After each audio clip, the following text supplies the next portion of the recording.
Efectivamente, a los niños hay que educarles en arquitectura de pequeños. Debe ser una asignatura casi obligatoria, porque la arquitectura mejora la evolución de tu vida.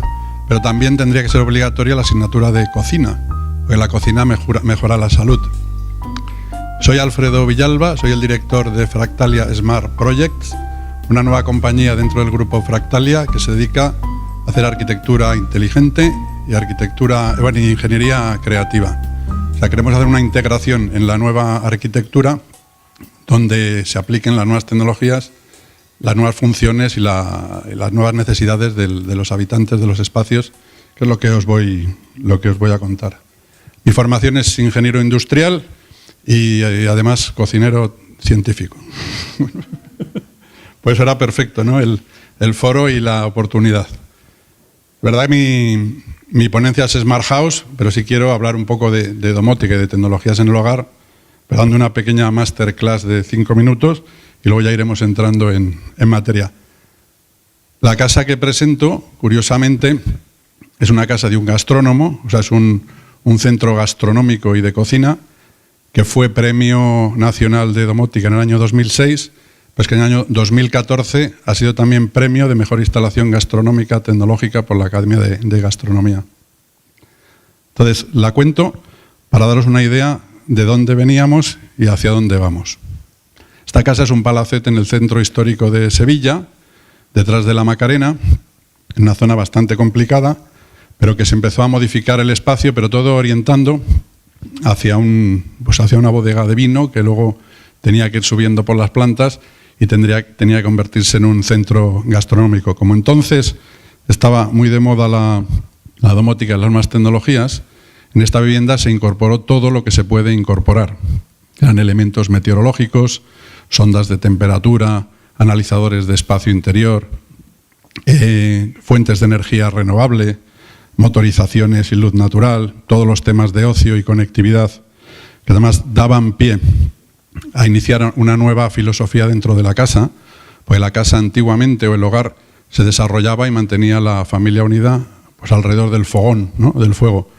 Luego las casas empezaron a hacer, pues por los condicionamientos estructurales, por grandes pasillos y habitaciones, la familia se desintegró, luego se volvió a integrar cuando aparece el router y la gente se volvía a reunir alrededor de un router, pero ahora, gracias a Dios, las cocinas pues son tan bonitas, son tan avanzadas, que se integran otra vez dentro del salón. Yo creo que el salón se disuelve, la casa se disuelve y toda la vida vuelve al origen, a desarrollarse alrededor del fogón, ¿no? Y la familia se empieza a conciliar de nuevo. La vivienda estaba llena de motorizaciones, aprovechaba la luz natural, era como un coche, tenía el elevalunas eléctrico, tenía el techo solar, tenía el climatizador de serie, o sea, la casa se configuraba y aprovechaba la convección natural. En Sevilla pues hace mucho calor, pero aquí no se ponía nunca aire acondicionado, era todo ventilaciones naturales, pero todo jugando con motorizaciones y con sondas. Aquí estáis viendo detalles, o sea, yo no voy a entrar en cómo tecnológicamente es esa casa, pero una Smart House debe tener todo eso. Empezamos a introducir la evolución de la domótica de entonces, que eran los objetos inteligentes, todo eran cerraduras inteligentes, eran todos detectores de contacto, no había NFC, pero eran inalámbricos, el acceso a las plantas, como era una casa muy concurrida porque recibía mucha gente, porque hacían muchos cursos y muchas catas y muchas presentaciones de producto gastronómico, pues la casa sola se configuraba y permitía acceder a unos sitios sí y a unos no, pero con mucha discreción, ¿no? En función del perfil del visitante o del invitado. Ahí tengo una cosa muy curiosa. Como no se podía aparcar, se hizo un parking de doble altura domotizado, robotizado, pero para evitar los conflictos del coche pusieron 2 BMWs idénticos, entonces no había problema del coche de la mujer con el coche del marido y cogían el primero que había y ya está muy bien resuelto. Y luego también todo el tema de los exteriores estaba en combinación con la entrada a la casa, y cuando tú entrabas a la casa reconocía tu coche, reconocía al habitante y la casa también se configuraba a tu gusto. Pero lo bueno venía después. O sea, esta casa nació en una bodega que no solo controlaba temperatura y humedad, encontraba la luz. Había luz biodinámica que mantenía por zonas el perfecto estado de las botellas de vino que había allí guardadas. Había más de 6.000 referencias, todas perfectamente controladas por temperatura, por humedad y por sondas, y con un sistema informático que te iba haciendo también los maridajes, ¿no? En función de la comida te iba sacando pues vinos que estaban en su momento óptimo de consumo. Y la cocina, que ya era la joya de la casa, no era una cocina de diseño, es una cocina profesional, pero que también tiene mucha gracia, pues una cocina telescópica que permite convertirse en comedor, no es una cocina de arquitecto, es una cocina de ingeniero y de chef. Y aquí estaban incorporadas todas las tecnologías que yo voy a reclamar ahora en la tercera parte de mi ponencia, que es lo que entiendo yo que debe tener o debe configurar la cocina del futuro.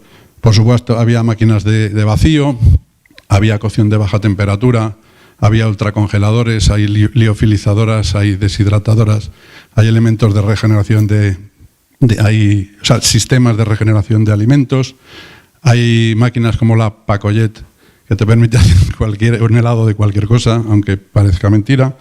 Y entonces, bueno, todo estaba integrado, pero de una forma muy, muy funcional. El paso siguiente es cómo va evolucionando todo esto y estas tecnologías de uso de una vivienda se empiezan a convertir o empiezan a pasar de lo que son instalaciones a objetos inteligentes. La domótica original era la automatización de funciones del hogar. La domótica actual y del futuro es la gestión de las necesidades del habitante. También nos cargamos el concepto de pantalla táctil, de teclados y de interfaces comunes, y lo que usamos es objetos cotidianos para interactuar con las funciones de esa vivienda. Pero antes de entrar en el Smart Object, vamos a ver cómo se han ido incorporando las tecnologías básicas que a un hogar le definen como hogar. La tecnología para el hogar, que cambia de vivir en la naturaleza a vivir en un entorno ya más tribal, era el fuego. Esa fue la primera tecnología que se incorpora, que hasta hoy no ha cambiado. Y las segundas tecnologías que se incorporan al hogar, que cambian el hogar ya en la sociedad del bienestar, para la electricidad y el agua. Que eso sí ha evolucionado y está evolucionando. Por ejemplo, un grifo y un enchufe, como lo conocemos, va a evolucionar a esto. Son objetos inteligentes que se conectan con el habitante, que se conectan con las necesidades y se conectan con Internet. Un grifo ya no es un grifo que tú lo abres y sale agua. Es un grifo que en función de lo que vayas a hacer te va a servir el agua a esa temperatura o con ese caudal adecuado, porque también por encima de todo está la eficiencia y la sostenibilidad. Un grifo que se conecta a Internet y que simplemente, pues si tú vas a beber un vaso de agua o si está, por ejemplo, en el grifo de un cuarto de baño, o lavar la cara, lavarte los dientes, él ya sabe el agua que te debe servir y a qué temperatura y qué tiempos. Pues eso es un objeto inteligente que se llama grifo, que se conecta a Internet, igual que un enchufe del futuro que te va a alimentar el dispositivo que tú conectas con la tensión y con la intensidad adecuada y exacta, que te va a medir y te va a controlar los consumos puntualmente y que te va a hacer una envolvente que se llama la ecuación de eficiencia de la vivienda, donde tú vas a poder contratar mucha menos potencia y sobre todo no desperdiciar los kilovatios. Esos dos objetos son los dos polos en los que se configura el nuevo hogar. Pero es que ya no necesariamente hay que ser un grifo, tiene que ser un enchufe. Y esto es un primer paso ya a la integración de los nuevos materiales y las nuevas tecnologías pues a una cocina, como estábamos viendo antes, que ya encimeras puedan ser táctiles, no necesariamente pantallas de smartphone, objetos neutros, objetos cotidianos, que tú puedas subir o bajar la intensidad de la luz de una vivienda pues acariciando un jarrón. Si tocas el jarrón azul, la temperatura baja, si tocas el rojo, la temperatura sube.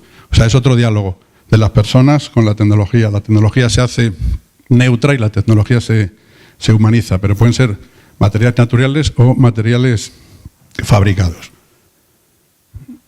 La combinación de todas estas cosas que estoy contando, yo sigo presentando a día de hoy un invento mío que es un libro con el que manejar espacios. Lo he contado muchas veces, pero es que lo sigo contando porque no he visto nada más avanzado que esto. O sea, imaginaros que llegáis a una casa o que llegáis a un hotel o que llegáis a un espacio que esté altamente tecnificado. Había un gran problema, que era la barrera, ¿no?, de conocimiento tecnológico de la persona que lo va a usar y del señor la ingeniería que lo había diseñado. Era muy difícil encender una bombilla porque había que manejar pues 4 menús para poner una luz o 3 menús para bajar una persiana. Eso era muy difícil. Si tenemos en cuenta que la tecnología del Internet de las cosas puede integrarse en cualquier objeto cotidiano, tenemos redes de comunicación inalámbrica dentro de la casa, imaginaros, tenemos un libro que solo tiene fotos. Esas fotos representan escenas. Una escena, por ejemplo, de un desierto, tú no eres sensible a lo que está ocurriendo, pero la estás mirando, la luz se pone cálida, la temperatura sube, o sea, notas unas sensaciones, pero dices, anda, si resulta que están cambiando aquí los parámetros de confort. Entonces buscas una foto de un paisaje nevado, entonces el aire acondicionado se pone en marcha, la temperatura baja, la humedad sube, y puedes manejar así pues escenas de confort, escenas de relax, o ahora voy a trabajar, quiero unas condiciones óptimas y buscar la página del trabajo y tu espacio se configura, o me voy a dormir o me voy a levantar. Eso es lo que quiero hablar, eso es lo que quería hablar de las Smart House y daros esa pequeña clase de lo que es la domótica y cómo se está integrando, cómo está evolucionando la domótica. Presento 4 ejemplos reales de cómo puedes hacer una instalación tecnológica en una vivienda sin hacer instalación convencional, todo a través de elementos de mobiliario. Esto fue un programa que hicimos hace años que se llamaba Muebles Conectados, que lo que se diseñó es un mueble multimedia que a través de ese mueble manejabas la tecnología del salón.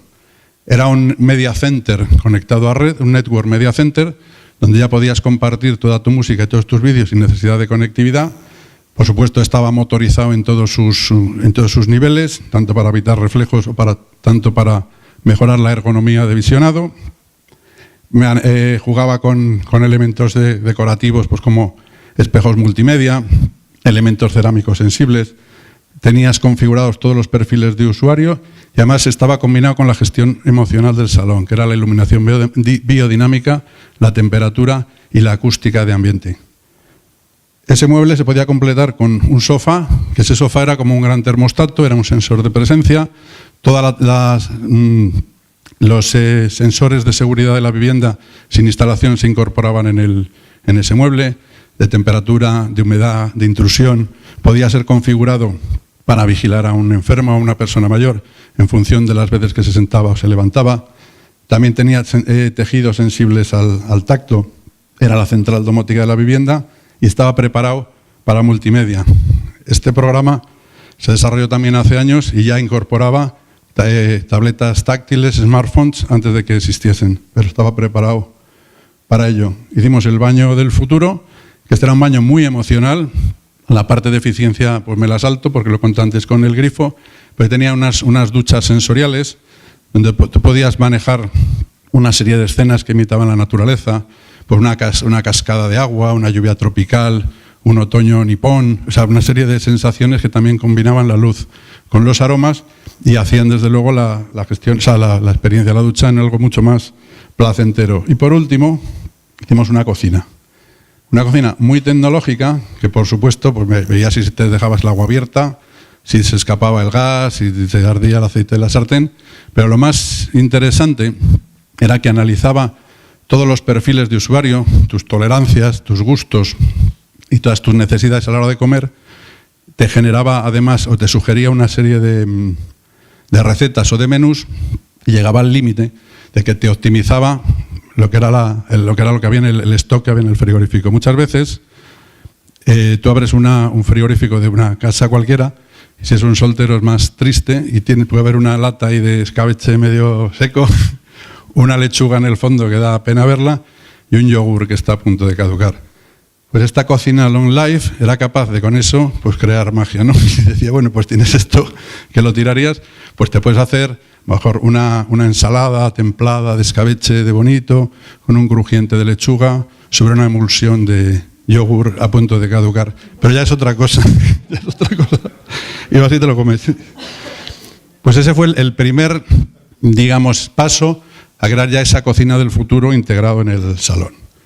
Lo que venimos demandando es, en la cocina hay 2 partes fundamentales, que es toda la conservación y luego la cocción, ¿no? La parte de cocinado.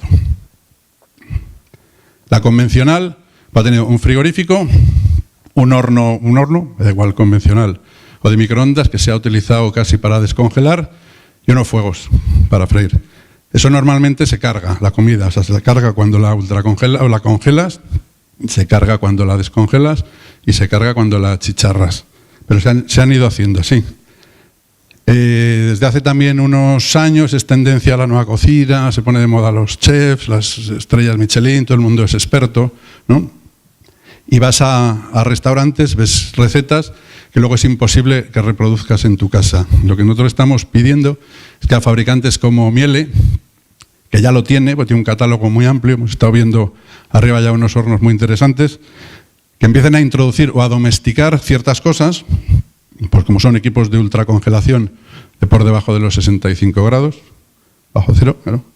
Descongeladores que te descongelen respetando la curva, ¿no? De lo que son las proteínas y que no se rompan las células ni las membranas celulares de los alimentos de una forma también óptima y controlada.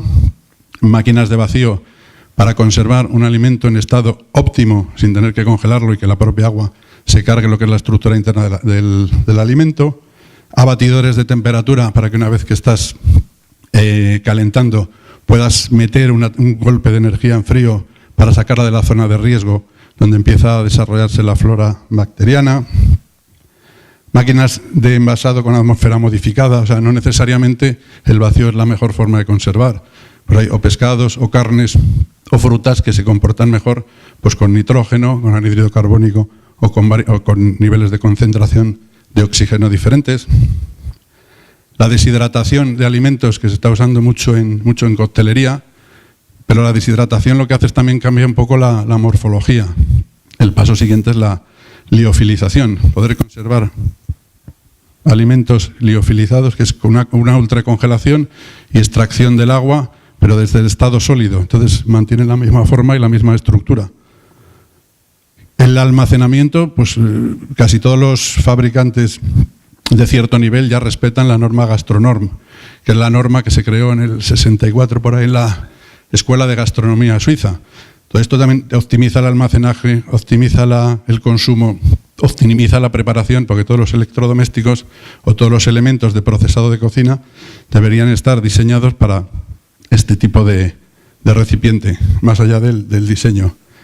El cocinado evoluciona mucho pues, con hornos combi, como los que hemos visto aquí, que son hornos de gas o eléctricos, pero combinados con vapor, que mantienen un estado óptimo, ¿no? La humedad del alimento, incluso con sondas inalámbricas, para que te haga una curva perfecta y saques una pierna de cordero o un carré perfecto, sin hacer prácticamente nada. O hornos trimódicos que te combinan también las microondas con la convección y con el vapor. Pero todo esto, bueno, baños Marías, como la máquina Runner, para cuando tú has hecho un alimento al vacío, pues que lo puedas regenerar a una temperatura exacta, pero sin que sea una carne descongelada. La Quinta Gama y muchos restaurantes de muchas estrellas utilizan esto, hacen cocinan previamente las cosas y luego hacen una regeneración con el vapor. Olla de presión negativa, que a mí me encanta, esto lo desarrolló una compañía de tecnología, unas ideas que dimos nosotros. El agua hierve a 100 grados, pero si tú consigues hacer un vacío y bajar la presión, tú puedes hacer que hierva a menos, a 60. A partir de 69 hay ciertas proteínas que se rompen. Pero lo que consigues con esto es sacar el jugo, o sacar el caldo, sacar el extracto de una verdura o de una carne sin cargarte la estructura interna. Bueno, salamandras, que son griles un poquito más avanzados, y la Pacojet, a mí me encanta, es una especie de emulsión en congelado que te consigue hacer pues el asta de aceite de oliva, ¿no? Si hace falta. Pues todo esto está fenomenal. Estas cosas son las que nosotros entendemos, ¿no? Que deben incorporar las nuevas cocinas impresionantes, integradas, con un diseñazo, pero yo quiero comer 3 estrellas Michelin en mi casa. Primero porque a lo mejor el 3 estrellas o es muy caro o porque tiene una lista de espera que yo no voy a poder comer. Si todo esto lo cogemos, bueno, hay placas de cromo, titanios, esto podría estar brindando cientos de cosas, pero la idea, o sea, lo importante es la conectividad. O sea, todos estos elementos separados pueden ser una locura, pero todos estos elementos integrados es la clave para que la cocina 3.0, la cocina del futuro, empiece a ser realidad, no dentro de las casas. Hace mucho tiempo hablábamos de electrodomésticos que se conectaban a Internet, que a mí me daba mucho la risa. Decían, joder, hay un horno que tú coges y le metes ahí el pollo y cuando llegas a casa le das con el teléfono, lo pones en marcha y te lo asa. Digo, joder, cojonudo. Digo, pero como ese día no vaya a casa, no sé lo que va a pasar con el pollo. Entonces yo decía, o inventamos un horno que sea un congelador por la mañana y un horno a la... Si no, no me vale meter un pollo y hacerlo a distancia. O cosas también como ponerla por las lavadoras, o sea, pues no lo sé. O sea, no lo sé si eso es lo que yo quiero de una hiperconectividad de electrodomésticos. O que decían también el frigorífico, pues que cuando se gasta el yogur lo pide un yogur. O pide, y digo, pero si no hay nadie en la casa para recogerlos, pues a lo mejor es un problema. O sea, yo no voy a inventar un frigorífico que pida yogures si no soy capaz de inventar un frigorífico que sea capaz de recibirlos solo. Pues también habría que cambiar la casa y habría que cambiar todo. Pero sí creo ciegamente en electrodomésticos conectados. Conectados a Internet, conectados entre ellos y más conectados, que aquí es donde está la evolución de todo esto, a los grandes restaurantes con estrellas Michelin del mundo. O sea, la idea que yo propongo es, si tengo una cocina ya con elementos que me permiten cocinar un montón de cosas que antes no podía, ¿por qué ese restaurante 3 estrellas Michelin no me vende parte del conocimiento y yo puedo estar cenando en mi casa, me da igual, en el Noma o en el mejor restaurante de Dubái o de Tokio o en los Hermanos Roca, si me da igual? Una serie de recetas podían ser susceptibles de ser preparadas a distancia, que mi cocina configurase todos estos dispositivos y me permitiesen tener encima de mi salón y con mis amigos la cocina de los chefs con estrellas Michelin. Y eso es lo que yo espero de las cocinas. Gracias.